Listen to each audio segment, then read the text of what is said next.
Oi, gente, e hoje a gente vai analisar a obra que talvez seja a mais famosa da arte ocidental, La Gioconda, ou A Mona Lisa, de Leonardo da Vinci. A gente não consegue precisar a sua criação, mas a data é por volta de 1503, entre 1503 e 1506. E vamos começar então pela nossa análise visual e o eixo de simetria. E a primeira coisa que a gente nota aqui é que a obra é assimétrica, ou seja, os elementos não estão organizados da mesma forma ao redor dos eixos de simetria. E a gente consegue perceber nessa obra três planos compositivos. O plano do fundo, que tem o céu e o lago, o plano intermediário, que tem uma série de estradas e montanhas, e o primeiro plano, onde a gente vê a Lisa. Começando então pelo plano do fundo, de cima para baixo, a gente tem uma progressão de azuis e verdes que representa o céu, uma série de formas triangulares que representam florestas, as florestas de coníferas, e novamente uma progressão de azuis e verdes que representa o lago. E é legal a gente notar nesse lago que ele é maior do lado esquerdo do que do lado direito e cria uma linha diagonal sutil ali ascendente. E no plano intermediário, a gente vê que as cores são predominantemente terrosas. E a gente tem de novo essa série de formas triangulares, só que aqui elas representam montanhas. E entre essas formas triangulares, a gente tem essas formas curvas, que são as estradas. E essas estradas elas servem para reforçar para a gente essa ilusão de profundidade que o Leonardo está tentando criar nessa obra.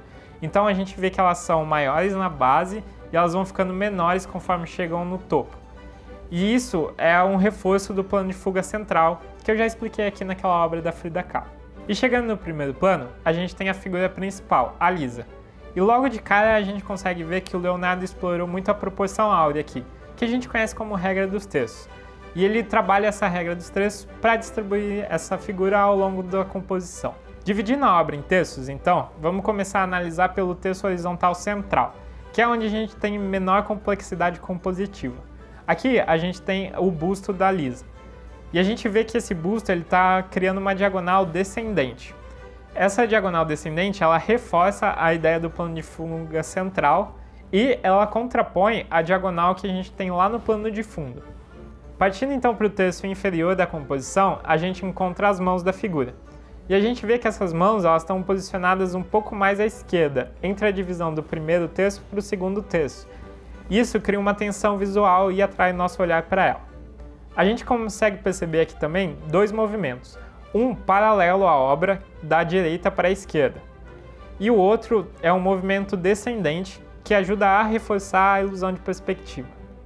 E esses dois movimentos criados pelos braços se encontram nas mãos. Partindo então para o terço superior da obra, a gente tem a forma que mais desperta o nosso interesse visual, que é o rosto. E a gente vê aqui que a cabeça da figura está posicionada bem centralizada na composição, mas o rosto está um pouco mais à esquerda. E com isso, ele cria uma tensão visual, atrai mais nosso olhar e reforça a perspectiva. E olhando para o todo da composição, a gente percebe que ela é bem equilibrada, mas na verdade ela tem pouca tensão visual. Ela trabalha mais uma ideia de harmonia. E a gente consegue perceber muito claramente aqui a pregnância de um triângulo. Esse triângulo ele é mais complexo na ponta superior, que é onde está o rosto, e na base, onde estão as mãos. E essa forma desse triângulo ajuda a gente a reforçar aquela ideia da perspectiva com ponto de fuga central. Vamos partir então para a análise dos significados dessa obra. E aqui é legal a gente ver que essa obra tem 500 anos já de história, então a gente acabou adicionando essa camada de significado histórico para ela. Quando a gente olha só para a forma do signo, a gente vê que ela é figurativa e que ela indica o feminino da época, ou seja, é o retrato de uma mulher. E a camada histórica vem quando a gente se pergunta quem é essa mulher. Existe uma hipótese que diz que ela é Isabel de Aragão, uma duquesa francesa. Existe uma outra hipótese que diz que seria um autorretrato do Leonardo se retratando como feminino. Mas a hipótese que a gente tem mais aceita hoje é que seria Lisa del Giocondo, que é a mulher de um famoso comerciante de Florença. Na verdade, a gente nunca vai saber quem é a Lisa. Para fazer uma análise geral da obra do Leonardo, acho que é bom a gente só retomar um pouco sobre história. A história ela é feita do presente olhando para o passado. Então a gente olha documentos, fatos e relatos e constrói a história. E essa história ela tem um viés. Ela não consegue ser 100% imparcial como nada nessa vida. E olhando para isso, vamos começar a pensar no impacto cultural do Leonardo. O primeiro impacto cultural que a gente consegue ver aqui no trabalho dele é entender o pensamento da época. A gente vê que ele é um homem ali dos 1500 e que, junto com seus contemporâneos, eles começaram a abandonar essa ideia do pensamento místico e a investir mais numa pesquisa de tentar entender como o mundo realmente funciona. Uma coisa que seria a base do pensamento científico. Por exemplo, no trabalho do Leonardo, a gente tem as observações biológicas de cadáveres, que ele está fazendo essas observações para criar uma representação melhor, tanto em escultura como em tela, mas o modo como ele faz isso é um modo muito científico. E além de entender o pensamento da época, o Leonardo ele é uma figura que a gente construiu como esse grande gênio da arte ocidental.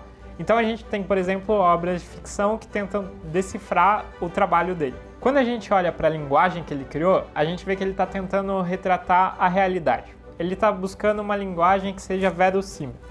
Ou seja, ele está tentando criar para a gente a ilusão de tridimensionalidade, por exemplo. Antes do Renascimento, as obras costumavam ser bidimensionais. A partir do desenvolvimento da ideia do ponto de fuga central, depois dos dois pontos de fuga, a gente vai começar a ter essa volumetria representada. Lembra que nessa época não existia fotografia, então a gente precisava criar essa representação. E outra coisa bem característica da linguagem do Leonardo é essa técnica de esfumato. Nessa técnica de esfumato, ele tira as linhas que marcam os contornos da composição e trabalha efeitos degradê para criar a impressão de volume na obra. E vocês viram que dessa vez eu deixei o mercado para o final, né? Porque eu acho que dá para fazer uma discussão legal sobre o mercado de arte e o trabalho do Da Vinci. Quando a gente olha para o todo do trabalho dele, a gente vê que ele deixou só 20 pinturas. E pensando na ideia da história, da gente construir a importância desses nomes, a gente vê que a gente construiu o Leonardo como um gênio. Um gênio que tem somente 20 obras disponíveis para ser comercializada. Quando a gente pensa num artista contemporâneo que está produzindo ainda, a gente vê que é difícil a vida para um artista contemporâneo, porque é arriscado o trabalho. O colecionador tem medo de investir naquele trabalho e esse artista não valorizar. O Da Vinci a gente já sabe que só vai valorizar, porque a imagem dele está construída. E ele tem poucas obras. Isso cria uma fetichização pelo trabalho dele. Ou seja, todo mundo quer ver um Da Vinci. E essa fetichização a gente consegue ver dois exemplos muito claros no trabalho dele.